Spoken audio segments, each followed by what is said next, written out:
Sous la conduite du président de la Chambre du Parlement, l'honorable Meboji Songara, les députés nationaux ont, au terme de la séance plénière du vendredi 27 mars 2026, dans la salle des congrès du Palais du Peuple à Kinshasa, examiné et déclaré recevable 3 propositions de loi majeures avant de les renvoyer en commission pour un examen approfondi. Il s'agit de la proposition de loi modifiant et complétant la loi numéro 87/010 du 1er août 1987 portant code de la famille, de la proposition de loi modifiant et complétant la loi numéro 08/010 du 7 juillet 2008 relative à l'organisation et à la gestion du portefeuille de l'État, ainsi que de la proposition de loi relative à l'accès à l'information et à la transparence de la vie publique en République démocratique du Congo. Chers collègues, après ces réponses, le débat général sur ces 3 propositions de loi sous examen est clos.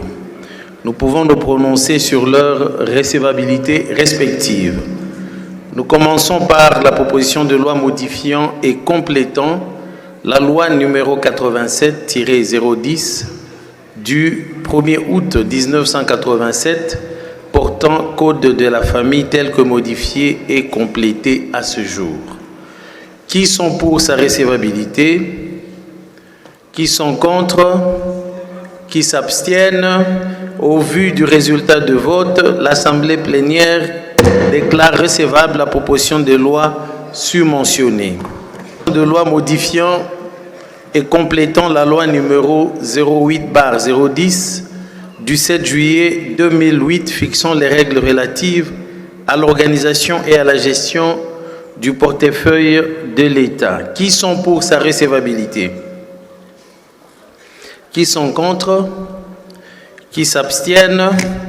Au vu du résultat de vote, l'Assemblée plénière déclare recevable la proposition de loi précitée.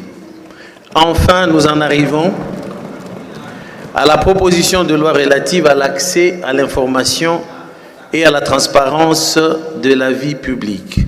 Qui sont pour sa recevabilité? Qui sont contre? Qui s'abstiennent?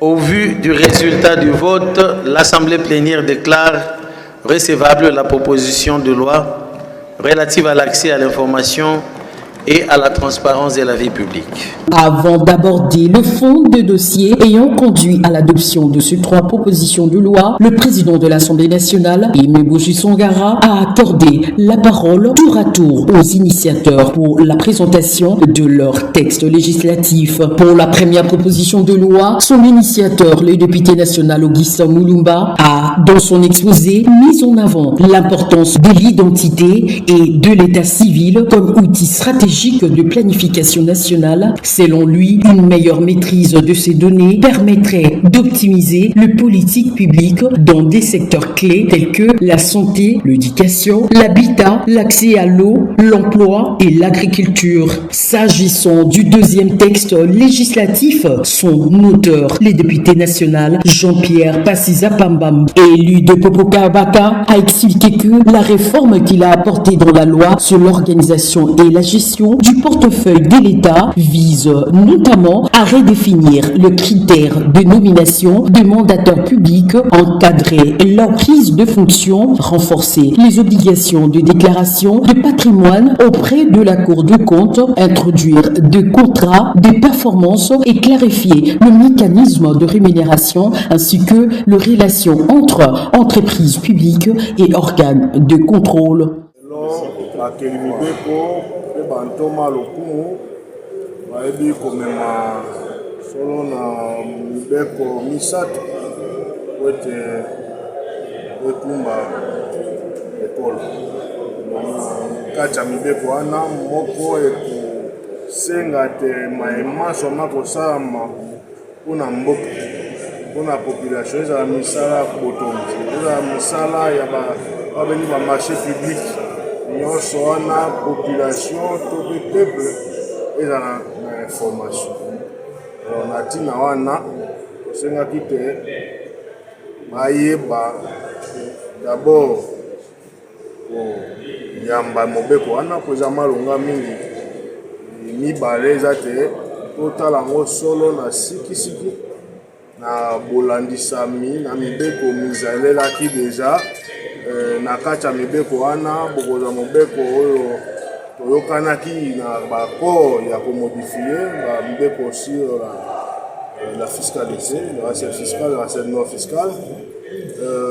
Toaki na mobeko mosusu oyebi tolo makambo ya recensement tokotaki résolution moko awa po ete tosoutenir recensement po ete na mboka ekokumba masolo soki bato bakoyeba boni tozali boni bakufi boni babotami yango wana mobeko ekotala makambo wana eza mobeko babengi code de la famille.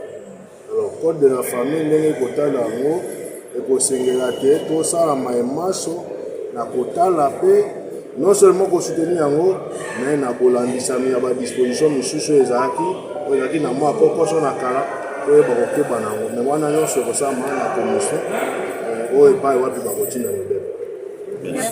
Mais dans la loi telle qu'elle est actuellement, elle oblige le président de la République à choisir un seul candidat, ce qui est pour moi et contre la Constitution, sur l'article 81, qui donne au président ce pouvoir discrétionnaire de choisir les mandataires. Donc ça c'était le premier point important de notre intervention. Ensuite, le texte prévoit la signature des contrats mandat avec les dirigeants des entreprises, mais en un délai de 6 mois. Pour moi, ce délai doit être raccourci à seulement 30 mois. 6 mois pour moi c'est trop. Les entreprises ont besoin de résultats immédiats. Et enfin, nous avons parlé des avantages des mandataires qui pour moi doivent être rationalisés. Ces avantages doivent refléter les performances des entreprises. Si l'entreprise a une performance positive, alors nous pouvons comprendre que les mandataires bénéficient de certains bonus. Dans le cas contraire, il est inconcevable qu'un mandataire public dans une compagnie avec un résultat négatif puisse avoir des bonus qui sont souvent très, je dirais, extravagants. Merci, honorable. Le nom complet. C'est l'honorable Boussamoulé Romain Landry, élu du territoire. Quant à la troisième proposition législative, son promoteur, le rapporteur Jacques Juliet Sengekeli, élu de la Chouapa, a dans son exposé à forte portée philosophique rappelé que le pouvoir est une délégation du peuple et non une propriété de gouvernants. Il a insisté sur le rôle fondamental de l'information comme bien public, socle de liberté et pilier du contrôle démocratique. Du Premier ministre. Donc les documents administratifs non communicables, particulièrement ceux contenant des informations relatives au secret diplomatique, sécuritaire et de la défense, ainsi qu'à l'instruction criminelle, deviennent consultables selon les cas en fonction de leur importance dans un délai de 30 à 50 ans. Donc il faut la déclassification. Alors nous disons, un décret du Premier ministre délibéré en Conseil des ministres, après avis conforme de la Commission, détermine la classification des documents administratifs non communicables. Il fixe également pour chaque document donc, les délais de l'expiration. Donc cette question est prise en charge par les règlements et on est dans le domaine des règlements. On ne fait pas des lois parce que la matière est sensible.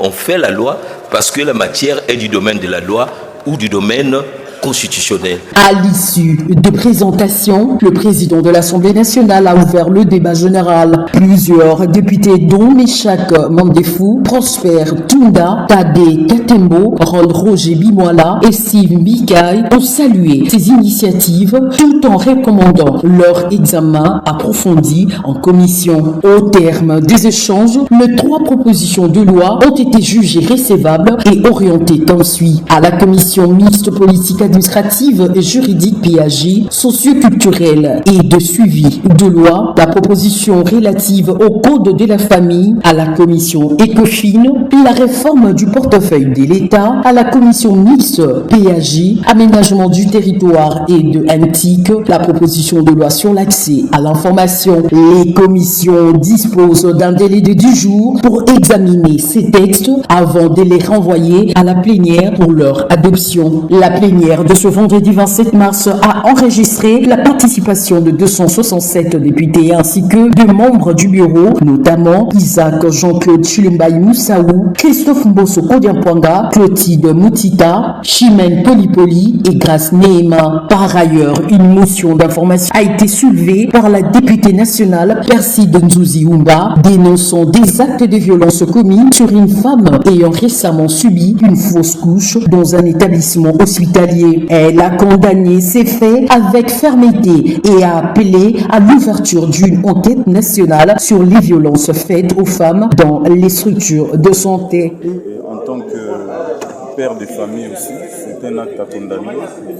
Nous devons protéger, respecter la femme, quelle que soit la circonstance. Et donc, ce qui s'est passé, l'acte commis par le médecin est à condamner sévèrement. Et nous appelons la justice à se saisir de ce dossier et que ça soit un acte, que ce soit une occasion de prouver au monde entier que la République démocratique du Congo est engagée pour défendre les droits de la femme, mais aussi pour valoriser la femme sur tous les échelons. Êtes-vous satisfait des communiqués du ministre de la Santé publique qui consiste juste de le suspendre par leur organisation de médecins national?